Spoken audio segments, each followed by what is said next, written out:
তিন ব্যক্তির দোয়া আল্লাহ তাআলার কাছে কবুল হয়ে যায়।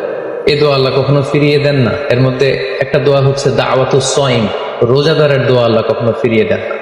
দাওয়াতুস সাইমি মাকবুলা, এটা আল্লাহর কাছে কবুল হয়ে যায়। ঠিক ওই মুহূর্তটাতে আল্লাহ তাআলার সফট কর্নার খুব বেশি গ্রো করে, আল্লাহর রহমতের দরিয়ার মধ্যে একটা অভাবনীয় জোশ পড়ে যায়।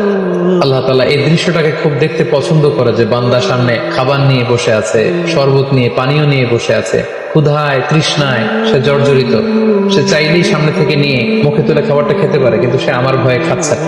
তখন আল্লাহ তাআলা এই দৃশ্যটা দেখতে বড্ড পছন্দ করেন। ঠিক এই মুহূর্তে আপনি যখন বুদ্ধি করে আল্লাহ তাআলার কাছে চাইতে শুরু করবেন, কায়মনো বাক্যে চোখের পানি ছেড়ে, আপনি চাইতে দেরি হবে, এই দোয়া আল্লাহ তাআলার কাছে কবুল হতে দেরি হবে।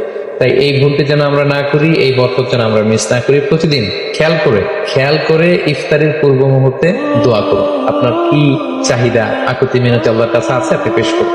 বছরের অন্য সময়গুলোতে রাত 4টার দিকে উঠে আসলে অনেকের পক্ষেই তাহাজ্জুদ